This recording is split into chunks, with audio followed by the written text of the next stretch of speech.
What's up, everybody? Kip Ioane, Teams of Men, founder, lead facilitator here, bringing you our next edition of a series on our YouTube channel we've gotten a lot of great buzz about. As always, like, subscribe, follow us here on our YouTube channel. We're up over 2,000 followers now, so thanks to all of you that have been doing that. But we're back with our HuMANiTEAM Report digital version. As you know, we send out a HuMANiTEAM newsletter every month, beginning of each month, via email and MailerLite. If you're not on that list, make sure you like, subscribe, follow, and let us know you want to be on that list.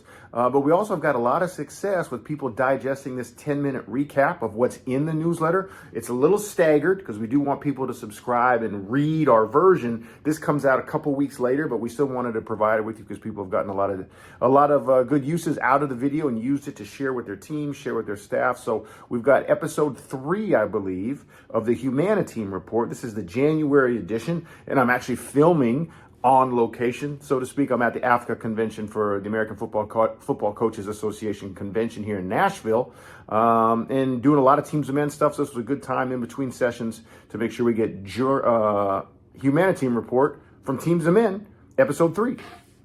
Okay, so let's do a cutaway here real quick, and let's start with one of our questions to use today that we've been posting. We do about once a week, sometimes twice, on our Instagram channel at TeamsOfMen on our Instagram platform. We put a little bit sometimes on Twitter as well at Teams_Men, but we put them up there because I think coaches, we've talked about this before, if we can lead with questions, we give ourselves a better opportunity to form authentic relationships and get to more truth than leading with a lot of statements, a lot of accusations. So lead with questions because questions can be engaging. And this one that we put up that we want to make sure you guys use with your players, use with your staff, encourage your staff to use with players, whether it's in one-on-one settings or in team meetings, small group, position group meetings, in your time back home. And we're in beginning of early January, so we're just coming off the holiday season, okay? In your time back home, did you find yourself showing up as you are today, as who you want to be now, or reverting to old roles, old versions of yourself that your family is familiar with? And then deep diving with a why and a how prompt. Once again, asking your players with our question to use today.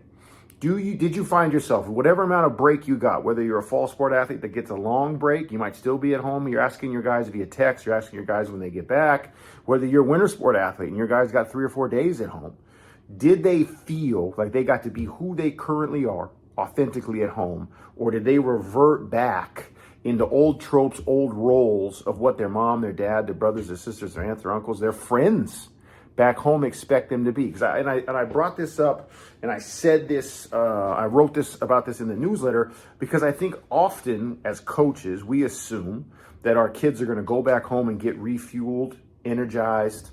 They're going to go back, sit on the couch, enjoy traditional versions of Christmas, holidays, whatever it is they celebrate. And it's going to be a net positive for them. And while we hope that's true for them, we also know the reality of the 21st century. A lot of our kids go back to strife, go back to angst, go back to home situations that aren't refueling, that are actually draining. A lot of our kids in our programs, wherever they are, whether it's in high school level, college level, are growing and maturing in our programs because we've created intentional space. If you're using the Teams of Men framework, you've created intentional space for them to become those people that we want them to be. They're growing, they're unlearning things, they're onboarding new things, and they like who they're becoming, but their family, their friends, their past selves go back to an environment where it's hard sometimes to show who they've become. And that can be draining, that can be depressing, that can be feeling stuck, feeling in a rut. So this isn't to judge those home experiences. It's to give your guys space to unload to you, your staff, their teammates. Hey man, this was tough for me. This wasn't really like all presents and eggnog. There were some difficult things that I had to do. This is how I feel. And some kids may come back and say, Coach, I really felt good. I got to show mom, dad, friends, old coach who I am now. I got to talk about some new things for myself, about who I am, and that's a positive, but let them share as well. You want to create space, Coach, with this session to unpack what holidays were for your guys, because it is not always a Hallmark movie. Next, in the HuMANiTEAM Report, we really plugged in the newsletter our newest mantra shirt, which is, if you see the shirt, and I'll cut away here as well, it's called Feel to Fuel. And we've gotten a lot of questions about this shirt. Like, Coach, what does this mean? Where are you going with this feel to fuel thing? And what it is, if you take any of the statements guys make before. Let's start with before games, before we even take it to off the floor. Coach, we are not losing today. They are feeling determination to get to that point. Coach, I won't be denied today. Or coach, I want this dub. That's a feeling of desire. Coach, there's no way in hell that team's beating us today. They're feeling and experiencing confidence. So our shirt isn't telling them to pull back and to feel emotions that don't allow them to go be athletically successful, but also to recognize and name emotions that they're feeling. Because if we can increase their fluency, even if we're increasing fluency in emotions that drive them towards greatness, the more emotions they can name, the more emotions they can tame. Because there will be times where their emotions are fueling them in rage, fueling them in anger, fueling them in depression, but they can get out of those cycles and those versions of feeling to fuel if they are able and fluent to name those things and experience in them. So we want these shirts, whether coaches are wearing them to practice, players are wearing them in the team room. We want the shirt to spark a conversation. We want that. What do you mean feel to fuel? What does feelings have to do with fueling me towards something? And we want you to undertake those conversations. We've been happy to answer questions from people about these. Now you rock the shirt and you go spread that message with your players, with your teammates. Next section in the HuMANiTEAM Report, Coach. We dove into the process with which kids, male athletes that I work with, especially in the fall, last 4 or 5 months leading into the winter through this holiday session. We've had a lot of sessions and workshops where we work with young men about identifying what messages are coming to me, who are the messengers that are carrying these messages to me, and how do I break down trustworthiness, or whose message should I really pay attention? It's really critical thinking and some interrogation of who is the messenger, what is the message? I'm getting them. I know all the places it's coming from, but who do I know to trust? Where's the trustworthiness of each message? So I'm gonna put this graphic up now, and I want to give full credit to Critical Thinking's Asylum. I want to give full credit to the TCEA for posting this graphic. 6 critical questions, things to think about when someone has something to say. The who, what, where, when, why, how. And I think this for you, an activation we wrote about, you put this up on the team room screen. Think of a messenger, think of a message that you know all of your guys are digesting. I don't care if it's Snap, if it's TikTok, if it's a trending viral video, if it's SportsCenter, if it's reporters from the NBA, the NFL, who knows? Then walk them through and have them do this in partner groups, position groups, and say who, what, where, when, why, and have them use the bulleted list of clarifying questions.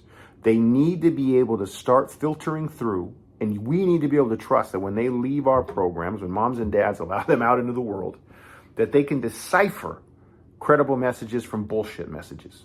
And that's a life skill. That's some discernment that I don't think they get enough reps in. They're very capable of it, but they can get inundated, and we know the process with which they get inundated with messaging, but how do they decipher what parts to filter through and what parts to keep and digest and try to act upon? I think this is a vital activity that you can run with your team. It takes 10, 15 minutes. Think of a topic, think of a messenger, think of a source, and then run them through this exercise. Quick hit number 1 as we wrap up this episode of the HuMANiTEAM Report.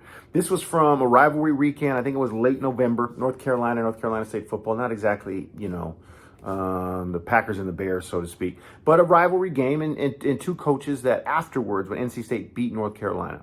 And I'm taking all this from the article on Yahoo Sports by Nick Bromberg. You can see it cut away here. North Carolina coach Mack Brown was upset with NC State coach Dave Doeren for what was trending, got released in the celebration video, where the NC State coach Doeren, called the North Carolina players pieces of shit. Like, we beat those pieces of shit, right? And afterwards, obviously, Coach Brown had some words to say to the press, and then Coach Doeren apologized, and I'll put that up here too, where he said, I did call coach and apologize because I could have used a lot of different words, obviously. Caught me in the heat of a moment situation in the locker room, celebrating a huge win. And listen, this is not me saying that we can't celebrate wins. Hell, I don't think we celebrate wins enough as coaches in this profession. We need to celebrate the dubs.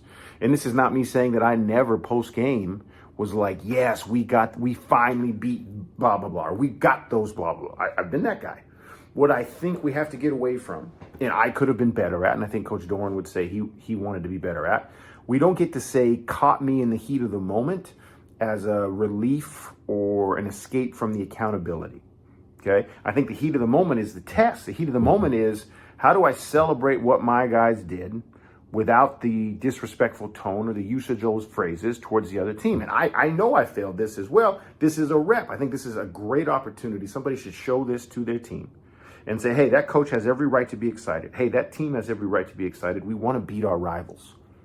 What do you think? Let's prep for when we do beat our rivals. How are we going to celebrate? What is a way to make sure we lift each other without shitting on them? We don't have to. We just beat them.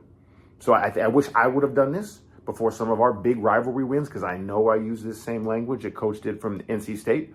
But I think this is a great opportunity to rep with your team. When we win our rivalry game, we are not going to say the heat of the moment. We got caught in the heat of the moment, because we're going to prep for the heat of the moment. That's when we need to be at our best values aligned behavior. We're going to commit to winning. We're going to commit to celebrating our win. How do we do that without trashing the other team? Okay, and this next one, Coach, I'm going to ask you a question. I want you to pose it the exact same way I do to you right now. I'm going to pose this question to you, and I want you to do the same to your players. I'm going to cut away to an anatomic rendering of the female body. Okay, and I want you to answer right now, before we cut away to it, where do women urinate from? Here's the cutaway. Think about it first. Where do women urinate from? Here's the cutaway. And the answer, Coach, I want you to do the same thing to your players, because you might have messed this up. Women do not urinate from the vagina. They urinate from their urethra. Okay, how many of your players have a correct anatomical knowledge of the female body? And why does that matter? It matters greatly, Coach, because if they don't know that simple biological fact, what other things are they making assumptions about? Women's bodies that could be problematic for them going forward in intimate relationships, intimate settings. It's a simple starter, Coach. Hey, guys, we got to know this shit. Whether we're in middle school, high school, college, there'll be some jokes. Like, I had this in health class. Okay, do you remember what Mrs. Jones taught you in health class? We need to know these things, okay? Because if we are men that are unaware of the anatomical structures of women's bodies, we have no business making any comments about what women should do with their bodies. Okay, this is a great intro, Coach, into a discussion of respect, getting rid of catcalling, getting rid of the sexualizing of the female body. Coach, we got to know the facts first. Okay, think to yourself, do this with your staff. If you're a football coach, basketball coach, but if you got a big staff, do this with your staff. You might have grown men in there that don't know this. Okay, and if you're like, oh, I learned, if you have like, oh, I've got daughters, I got my wife, did you learn it because of them? Because imagine guys that didn't have your wife, your daughter, your siblings, your sister to teach them. What are they walking around? What other ignorance are they walking around with? This is a very simple exercise, Coach. Roll this out immediately. Okay, your guys need it. There you have it. The HuMANiTEAM Report. Episode 3 from Teams of Men. Kip Ioane, founder, lead facilitator. Took you through a lot of things there. Obviously, if you're a reader and you prefer to digest our work via the written form and you get it on time at the start of each month, just reply here. Hit us in the comments with your email. And we'll put it in the description too, a link you can sign up to get the written version delivered to your inbox at the beginning of each month. But if you like this too, don't forget to like, follow, subscribe our YouTube channel. Join the over 2,000 coaches, moms and dads of male athletes that have joined us and follow us. And we'll see you next time with Teams of Men, the HuMANiTEAM Report.